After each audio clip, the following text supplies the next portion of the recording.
আজ আমরা চলেছি মহাদেব নীলকণ্ঠ আদিযোগী শিবের অপার লীলার মধ্যে তারকেশ্বরে। শিব যিনি সংহারক, আবার সৃষ্টি ও সংরক্ষণের মূল ভিত্তিও। আজকের ভিডিওতে তাই থাকবে তারকেশ্বর মন্দিরের সমস্ত বৃত্তান্ত বিস্তারিত। আর একটা ছোট্ট রিকোয়েস্ট আছে তোমাদের জন্য, প্লিজ সাবস্ক্রাইব ভঙ্গাইন্ডি ব্লগ, আরও এমন নতুন নতুন ভিডিও দেখবার জন্যে। ওম নমঃ শিবায়।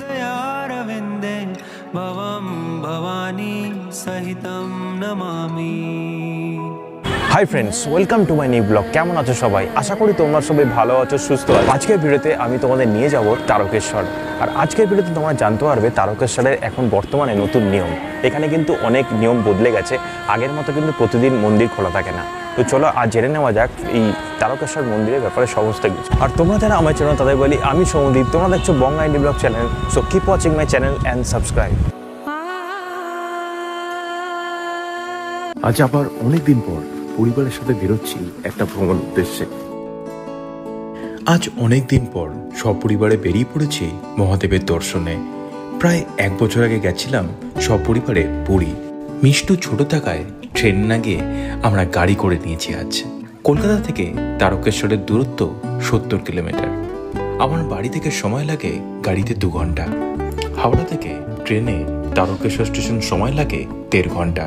ট্রেন ভাড়া পড়ে জনপ্রতি 15 টাকা। আমি এখানে ট্রেনের টাইম তোমাদের স্ক্রিনে দিয়ে রাখলাম। যেহেতু মন্দির বন্ধ হয়ে যায় তাড়াতাড়ি, তাই সকালের দিকে ট্রেন ধরাই ভালো। আমি সকালের ট্রেনের টাইম দিয়ে রাখলাম। এরপর আর দিলাম না, কারণ এরপর গেলে মন্দিরে বাবার দর্শন তোমরা পাবে না। এই ভিডিওতে সম্পূর্ণ নিয়ম, সময়সূচি সবকিছু দেবো, তাই শেষ অবধি সঙ্গে থাকো এই যাত্রায়। সিঙ্গুর বেরোনোর পর সামনে পড়ল আলুর মোড়, যেখানে বস্তা বস্তা আলু এখানে লোড হচ্ছে।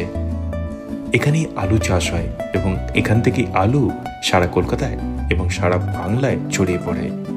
তারকেশ্বর থেকে কিন্তু তারকেশ্বরের যে মন্দির, সেখান থেকে কিন্তু তারকেশ্বর স্টেশন বেশি দূর নয়, পায়ে হেঁটে কিন্তু 5 মিনিট লাগবে। তবুও তোমরা যদি হাঁটতে না পারো, বিশেষ করে যারা গরমকালে আসবে খুবই কষ্ট হয়, তার জন্য কিন্তু ওই সময় তোমরা টোটো করে আসতে পারো। টোটো করে 10 টাকা লাগবে। তারকেশ্বর স্টেশন থেকে বেরোনোর পর কিন্তু পড়ে যায় এই জায়গাটা, মানে রাজারাও তারামল তরু। এর ভেতর দিয়ে কিন্তু রাস্তা যাচ্ছে মন্দিরের দিকে। আর এখানে আরো একটা ব্যাপার আছে, তোমরা যারা 4 চাকা নিয়ে আসবে, 4 চাকা রাখার জন্য কিন্তু এখানেই রাখতে হবে তোমাদের। এখান দিয়ে প্রবেশের পর সামনে সোজা রাস্তা চলে যাচ্ছে। এবার এখান দিয়ে ঢোকবার পর সামনে তোমরা যে দেখতে পাচ্ছ, এটা কিন্তু কাউন্টার। এইখান থেকে কিন্তু 100 টাকা নেবে 4 চাকা পার্কিং এর জন্য।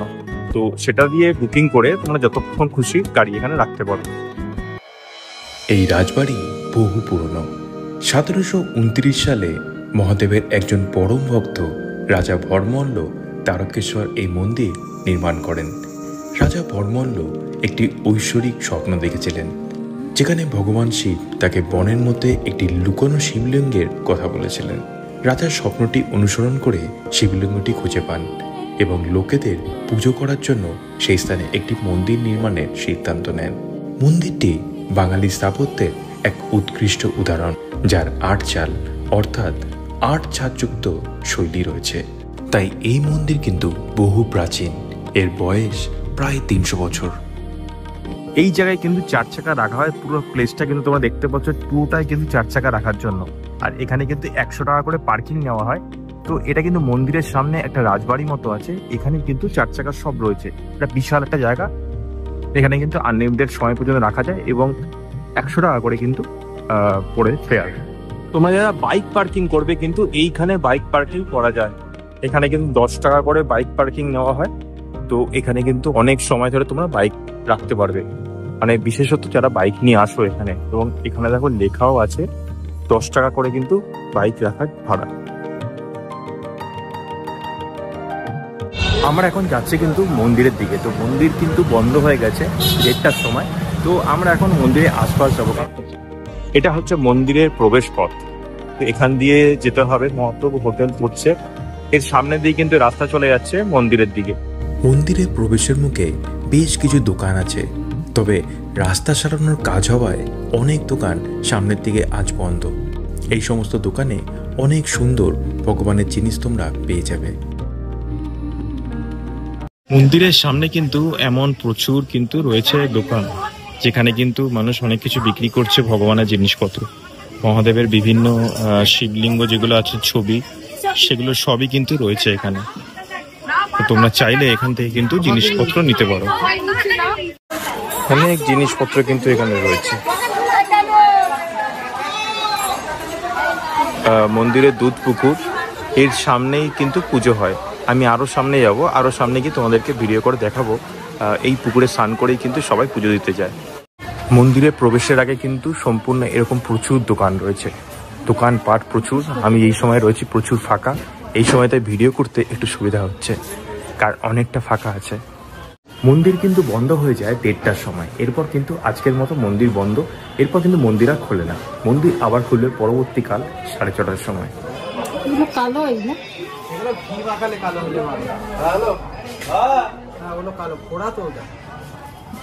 এগুলো কিরকম দাম?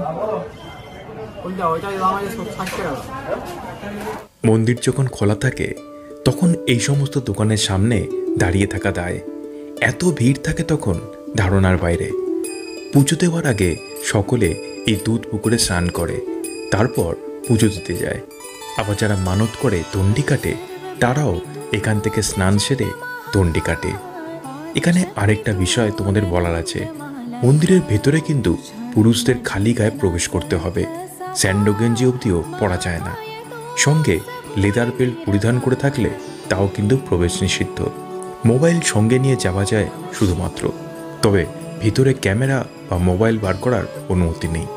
আমরা এই দোকান থেকেই নিয়েছিলাম পুজোর সামগ্রী এবং এনার কাছ থেকেই পুরোহিত নিয়ে আমরা পুজো সম্পন্ন করি।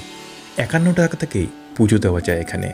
আর যদি প্রসাদ নিতে চাও তবে আরও 51 টাকা যুক্ত করতে হবে, অর্থাৎ মোট পড়বে 101 টাকা। এছাড়া মহাদেবের মাথায় গঙ্গার জল ঢেলে পুজো করবার জন্য ঘট শুরু হচ্ছে 30 টাকা থেকে 100 টাকা অবধি কিন্তু বড় ঘট রয়েছে।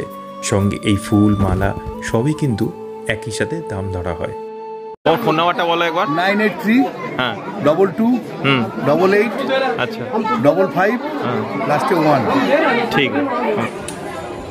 এই হচ্ছে সেই দুধ পুকুর, যেটা আমি যখন সবাই স্নান করছিল তখন দেখিয়েছিলাম। তখন কিন্তু অনেকটা ভিড় ছিল, এখন ফাঁকা 1:30টার সময়। তো এখন এই সময় কিন্তু মন্দির, আর এটা হচ্ছে মন্দির চত্বর। তো এখানে কিন্তু আমি এনার কাছ থেকে কিন্তু জিনিসপত্র নিয়ে আজ পুজো দিয়েছি। খুবই ভালো, ফোন নাম্বার তোমাদেরকে দিয়ে দিয়েছি, তো তোমরা অবশ্যই যোগাযোগ করে নিও। তারকেশ্বর মন্দির কিন্তু খোলা থাকে সকাল 6:30 থেকে 9:30 অবধি, তারপর কিন্তু বন্ধ হয়, আবার খোলে 11টার সময় এবং 11টা থেকে খোলা থাকে 1:30টা অবধি। এরপর কিন্তু মন্দির পুরোপুরি বন্ধ হয়ে যায়। এরপর কিন্তু মন্দির খোলে পরের দিন সকাল 4:30টায় আবার। আর এর মাঝে কিন্তু সন্ধ্যেবেলা 7টা-8টার সময় কিন্তু এখানে একটা আরতি হয়, সেটা দূর থেকে দেখা যায়। আর আমরা আজকে খুবই ভাগ্যবান যে আজ এই মুহূর্তে আমরা বাবার শিলা মূর্তিটা দর্শন করতে পারলাম। এটি খুব সুন্দরভাবে সাজানো হচ্ছে, বাট মন্দিরের ভেতরে তো ক্যামেরা করা অ্যালাউ না, তাই তোমাদের দেখাতে পারলাম না। এটা হচ্ছে মন্দিরের কিন্তু মেন প্রবেশদ্বার, এখান দিয়ে কিন্তু মন্দির প্রবেশ করা যায়। আর এখানে স্নান করার পর কিন্তু এখানে উঠে তোমরা জামা কাপড় চেঞ্জ করতে পারো। জামা কাপড় চেঞ্জ করার পর কিন্তু অনেকেই এখান দিয়ে আবার যায়। যাদের কিন্তু মানত আছে তারা কিন্তু মানত পালন করার জন্য স্নান করে উঠে এখানে দণ্ডি কাটে। তো এইখান থেকে স্নান করে ওঠার পর কিন্তু এই সামনে তোমরা দেখতে পাচ্ছ, এই সামনে কিন্তু দণ্ডি কাটতে কাটতে মন্দিরটা পুরোপুরি ঘুরে ঘুরে কিন্তু ওদিক দিয়ে আবার এখানে আসে। তবে তারকেশ্বরে আসলে কিন্তু অবশ্যই কিছু জিনিস মাথায় রাখবে, এখানে কিন্তু অনেকে অনেক রকম টাকা চায়, তো সেটা কিন্তু মাথায় রেখে তোমরা কিন্তু টাকা দেবে। এখানে চপ সিঙ্গারা সবই কিন্তু পেয়ে যাবে, আর কচুরি কিন্তু আছে। তো দুপুরবেলা খাবার যারা ভাতের বদলে এগুলো চাও সেগুলো তোমরা নিতে পারো। সামনে কিন্তু যত যেতে থাকবো সামনে কিন্তু প্রচুর মার্কেট তোমরা দেখতে পেয়ে যাবে। আর এর আশেপাশে যতগুলো দোকান, এখন এই মতো দুপুরবেলা অনেক দোকান বন্ধ আছে।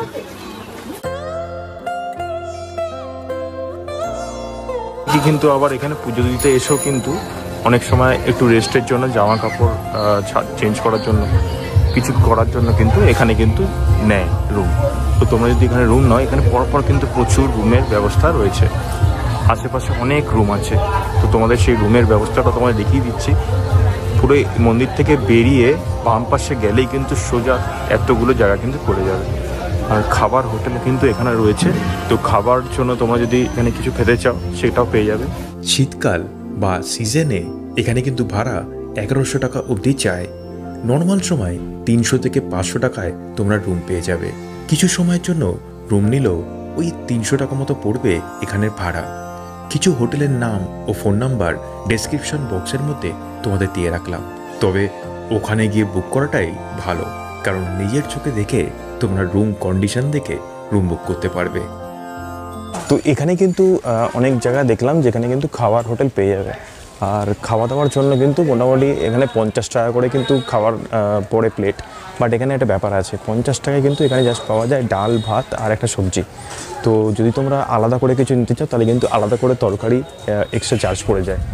তবে স্পেশালি যেটা বলবো, এখানে 50 টাকা থেকে শুরু হয়, বাট খুব একটা টেস্ট নেই খাবার দাবার। আমরা নিয়েছিলাম 50 টাকার প্লেট, সেখানে দিয়েছিল ডাল ভাত আর একটা সবজি।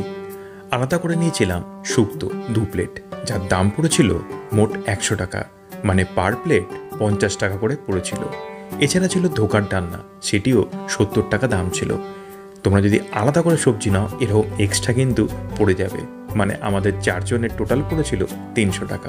আর এখানে কিন্তু যদি তোমরা কচুরি খাও, কচুরি কিন্তু খুব ভালো লাগবে, আর কচুরির টেস্টও খুব ভালো। 40 টাকার মতো নেয়। তো 40 টাকা কচুরির মধ্যে 4টে কচুরি থাকে আর একটা রসগোল্লা থাকে, ভালো খেতে, দারুণ। এখানে কিন্তু একটা বিষয় বলে দিই, বাবার মন্দির কিন্তু প্রতিদিনই খোলা, বাট এখানে একটা ব্যাপার আছে, মঙ্গল থেকে শনিবার কিন্তু আসলে তোমরা কিন্তু বাবাকে সামনে গিয়ে পুজো দিতে পারবে। বাট সানডে আর মন্ডে মানে রবি আর সোমবার কিন্তু দূর থেকে পুজো দিতে হবে, সামনে ছুঁয়ে দেখে পুজো কিন্তু তোমরা দিতে পারবে না। তো এইটা কিন্তু ব্যাপারটা মাথায় রেখো। কিন্তু ট্যুরিজম প্রপার্টির একটা লজও রয়েছে, মানে নটরাজ ট্যুরিজম প্রপার্টি। তো এখানে কিন্তু এদের এটা রয়েছে নটরাজ ট্যুরিজম প্রপার্টি। এখানে সবাই কিন্তু থাকা, যারা আসে তারকেশ্বরে এসে থাকতে চায়, তো এখানে এসে কিন্তু যোগাযোগ করতে পারে। তো এখানে থাকা খাওয়ার ব্যবস্থা কিন্তু রয়েছে একসাথে। আমি কিন্তু এখন রয়েছি মন্দিরের ঠিক অপর পাশে। পেছনে তোমরা দেখতে পাচ্ছ মন্দির, সামনে পুরোটাই কিন্তু রেলিং করা আছে। তো সামনে দিয়ে কিন্তু মন্দির দর্শন করা যায় না। তো তোমরা যদি অপোজিটে যাও তাহলে কিন্তু মন্দিরের অ্যাকচুয়াল দৃশ্যটা তোমরা দেখতে পারবে, যে চূড়াটা মন্দিরে কেমন দেখতে সেটা কিন্তু এখানে আসলেই দেখতে পারবে। তো তোমাদের চলে আসতে হবে যেন হনুমান ঘাট। দূরে কিন্তু ওই হচ্ছে মন্দির, ওই হচ্ছে মন্দিরের চূড়াটা সামনে তোমরা দেখতে পাচ্ছ। তো এটা অনেকটাই দূর, পুকুরটার এই পারে রয়েছি আমি। পুকুরের যেহেতু এই পারে রয়েছি তাই তোমাদেরকে দেখাচ্ছি। মন্দিরটা ছোট্ট, মানে চূড়াটা কিন্তু ছোটোভাবে লাগে, নিজের চোখে অনেকটাই বড় লাগছে, বাট কিন্তু ক্যামেরার চোখে অনেকটাই ছোট লাগছে। তাও তোমাদের জুম করে দেখাচ্ছি, জুম করলে কিন্তু এরকম লাগছে মন্দিরটা। মন্দিরটা দেখে কিন্তু আমার এই মুহূর্তে তারাপীঠের কথা মনে পড়ে যাচ্ছে। তারাপীঠের মন্দিরের আদলই লাগছে এই তারকেশ্বর মন্দির।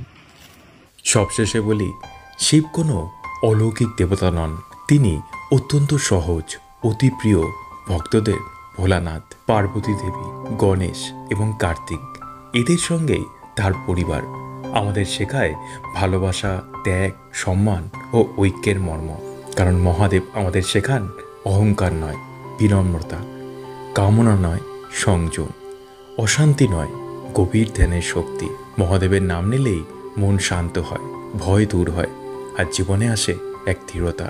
সমুদ্র মন্থনের সময় উঠে আসে কালকুট বিষ। দেবতা দানব কেউই সেই বিষ ধারণ করতে পারেনি।